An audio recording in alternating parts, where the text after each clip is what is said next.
Hi மக்கள் எல்லோரும் எப்படி இருக்கீங்க? நல்லா இருக்கீங்களா? வீடியோ போட்டு ரொம்ப நாள் ஆச்சு. இந்த வீடியோ எதை பற்றி பார்க்க போகிறோன்னு பார்த்துக்கிட்டிங்கன்னா, நம்ம நாங்குநேரி பக்கத்தில் உள்ள நாங்குநேரி பக்கம்னு சொல்ல முடியாது, நாங்குநேரிலேருந்து கரெக்டாக ஒரு 12-13 கிலோமீட்டர் இருக்கும். மேத்தே பிள்ளையப்பா தர்கா, சரியா? அதாவது ஆடிப்பள்ளின்னு சொல்லுவாங்க. ஆடிப்பள்ளின்னு சொல்லுவாங்க. கிட்டத்தட்ட ஆடி மாதம் தான் அந்த தர்காவில் வந்து இந்த கந்தூரி நடைபெறும், சரியா? ஆமாம், நான் கிட்டத்தட்ட போய் ஒரு 20 வருஷத்துக்கு மேலே இருக்கும். அதுக்கப்புறம் இன்றைக்கி இது போகிறதுக்கு சான்ஸ் கிடச்சிது. இந்த வீடியோ வந்து கொஞ்சம் லேட் அப்லோடு தான். ஒரு 10 நாளைக்கு முன்னாடி போட வேண்டியதை இப்போ போட்டிருக்கேன். ஏன்னா கொஞ்சம் வேலைகள் டைட்டாக இருந்ததுனால வீடியோ போட முடியலை, சரியா? ஆமாம், அந்த எங்கே இருக்குதுன்னு பார்த்தீங்கன்னா எக்ஸாக்டாக அந்த நாங்குநேரியிலேருந்து ஒரு 11-12 கிலோமீட்டர் இருக்கும். தெற்கு விஜயநாராயணன்னு சொல்லுவாங்க. அங்கே வந்து நம்ம தெற்கு விஜயநாராயணத்தில் வந்து தேவர் சமுதாய மக்கள் தான் அதிகம். ஏன்னா அங்கே வந்து அதிகம்னு சொல்கிறத விட அவங்க தான் இருக்கிறாங்க. நம்ம முஸ்லீம் சமுதாயத்தில் உள்ள மக்கள்லாம் அங்கே கிடையாது. ஆமாம், எப்படி அந்த இடத்துல தர்கா வந்துச்சுன்னு சொன்னால் அதுக்கு நிறைய ஹிஸ்ட்ரிலாம் சொல்கிறாங்க, சரியா? நிறைய ஹிஸ்ட்ரி சொல்கிறாங்க. எனக்கும் ஒரு சில விஷயங்கள்லாம் தெரியும். ஆனால் இதில் எக்ஸ்பிளைன் பண்ண விரும்பலை. ஆனால் நிறைய ஹிஸ்ட்ரி சொல்கிறாங்க, சரி? ஆனால் அந்த ஊரில் வந்து முஸ்லீம் சமுதாய மக்கள் கிடையாது. ஆனால் அங்கே தர்கா இருக்குது, மேத்தப்பிள்ளையப்பா தர்கான்னு சொல்லிட்டு அந்த தர்கா இருக்குது. கந்தூரி வந்து கரெக்டாக ஆடி மாதம் வர்றதுனால ஆடிப்பள்ளின்னு சொல்லுவாங்க, சரியா? தெற்கு விஜயநாராயணத்தில் இருக்குது. ஆனால் அந்த தர்காவில் அந்த கந்தூரி வரும்போது அங்கே உள்ள தேவர் சமுதாயத்து மக்கள் 90% அங்கே இருக்கிறாங்க. நம்ம முஸ்லீம் சமுதாயம்லாம் போனோம்னா அங்கே வீட்டை காலி பண்ணி கொடுக்குறாங்க. நம்ம மக்கள் தான் கம்ப்ளீட்டாக அங்கே இருக்கிறாங்க. பயங்கர ஒரு ஒற்றுமை. ஏன்னா இந்த மாதிரி ஒற்றுமையை வந்து எங்கேயுமே நம்ம பார்க்க முடியாது. ஏன்னா அந்த இடத்துல முஸ்லீம் சமுதாயத்தினுடைய வீடே கிடையாது. கம்ப்ளீட்டாக தேவர் சமுதாய மக்கள் தான் இருக்கிறாங்க. சரியான ஒற்றுமை. ஏன்னா அங்கே போனாலே வீட்டெல்லாம் காலி பண்ணி கொடுத்துட்றாங்க நம்ம மக்களுக்கு. அது போக கந்திரியில் 80% அவங்க தான் பங்கு பண்ணிட்டுருக்காங்க. அதாவது அங்கே அவங்க தான் இருக்கிறாங்க, அதை நடத்துகிறாங்க. நம்ம மக்களும் இருக்கிறாங்க. ரொம்ப சப்போர்ட்டிவ், பயங்கர சப்போர்ட்டிவாக அவங்க இருக்கிறதுனால கிட்டத்தட்ட வருஷ கணக்காக இது நடந்துக்கிட்டு இருக்குது. பார்த்துக்கிட்டு நான் பார்த்தே கிட்டத்தட்ட ஒரு 20 வருஷத்துக்கு மேலே இருக்கும். அது போக இன்றைக்கி தான் போக சான்ஸ் கிடச்சி. கொஞ்சம் லேட் அப்லோடு தான் வீடியோ. ஒரு 10 நாளைக்கு முன்னாடி எடுத்தது இப்போ தான் அப்லோட் பண்ண முடிஞ்சுது. இது எப்படின்னா ஒரு 10 to 10:30 அந்த கொடியேற்றம் நடைபெறும். அதுக்கு எங்கெல்லாம் இருந்து வருவாங்கன்னு பார்த்தீங்கன்னா கேரளாவிலேருந்து ஏகப்பட்ட மக்கள் வருவாங்க. அதே நம்ம ஊர்லேருந்து கொஞ்சம் கொஞ்சம் மக்கள் வருவாங்க. கேரளா, தென்காசி இந்த மாதிரி இடங்கள்லேருந்து அதிகமாக வருவாங்க. ஒரு பைக்கு கூட பார்க் பண்ண முடியாத அளவுக்கு தான் கூட்டம் இருக்கும். ஏன்னா நான் போனது 12 மணிக்கு போனதுனால அதெல்லாம் வந்து குறைஞ்சிருச்சு. எல்லா மக்களும் கிளம்பிட்டாங்க. கரெக்டாக ஆடி மாதம் இந்த தர்காவில் வந்து இந்த கந்தூரி நடைபெறும். அதுக்கு முன்னாடி இந்த தர்கா எங்கே இருக்குன்னே தெரியாது. ஏன்னா ஆடி மாதம்னு பார்த்துட்டாலே எங்கேருந்து தான் அந்த கூட்டம் வருங்கிறதே தெரியாது. பார்த்துக்கிடுங்க, ஆடு மாடு கோழிலாம் வந்து நேர்ந்து சோறாக்கிலாம் கொடுப்பாங்க. கிட்டத்தட்ட இந்த வருஷமே கிட்டத்தட்ட 100 ஆடுக்கு மேலே வந்திருக்கு. கிட்டத்தட்ட தேவர் சமுதாயத்தில் உள்ள மக்களுமே கிட்டத்தட்ட ஏகப்பட்ட ஆடை கொண்டு வந்து நேர்ச்சைக்காண்டி கொண்டு வந்து அந்த சோறாக்கி போடுறதுல கிட்டத்தட்ட ஒரு 50 ஆடுக்கு மேலே அவங்களே கொடுத்துருப்பாங்க. ஏன்னா அவ்வளோ ஒரு ஒற்றுமையாக இருக்குது. பார்க்கவே ஒரு அதிசயமாக இருக்குது.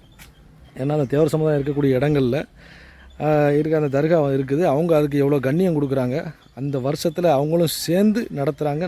நம்ம மக்கள்லாம் வந்தால் கூட, முஸ்லீம் மக்கள் வந்தால் கூட தன்னுடைய வீட்டை காலி பண்ணி இருக்கக்கூடிய சூழ்நிலைகளில் தான் அந்த தர்கா கந்தூரி வந்து நடைபெறுது. 20 வருஷத்துக்கு அப்புறம் இப்போ ஒரு சான்ஸ் கிடச்சிருக்கு. வாங்க மக்களே வீடியோ பார்க்கலாம். ஓகே.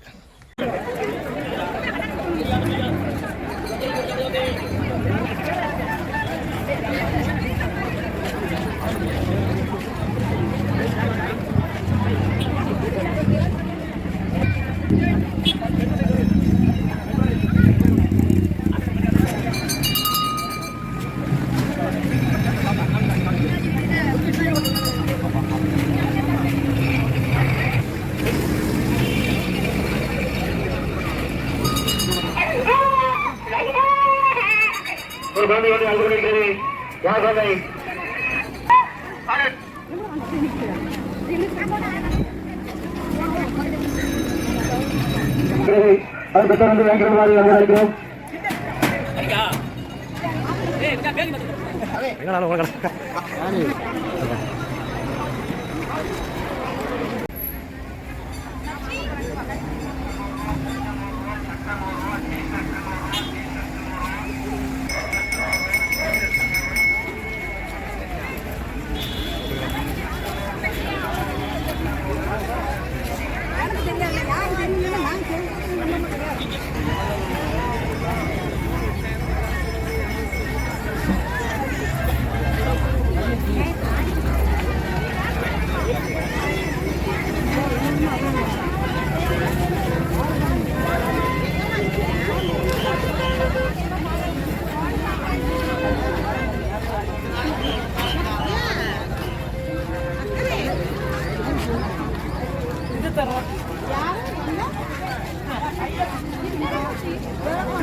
எங்க அக்கா கிழிச்சா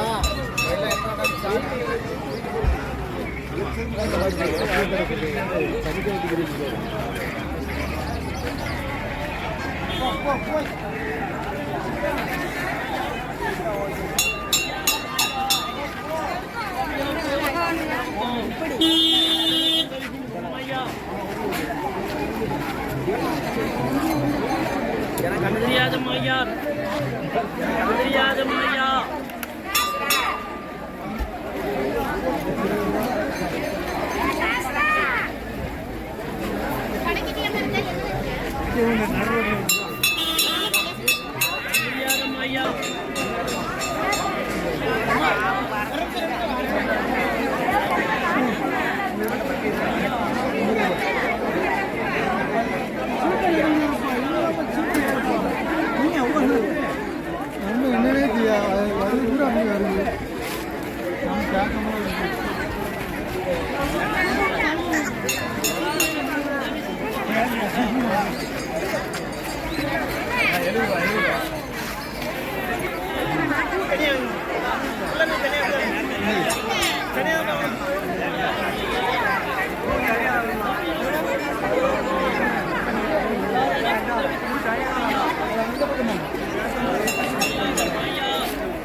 பள்ளியின் உள்புறமாக ஒரு மணிப்பசு தொடர்புகளை யாராயும் கண்டெடுத்தால் உடனடியாக கொண்டு வர முடிய நம்பர் அளிக்கிறோம்.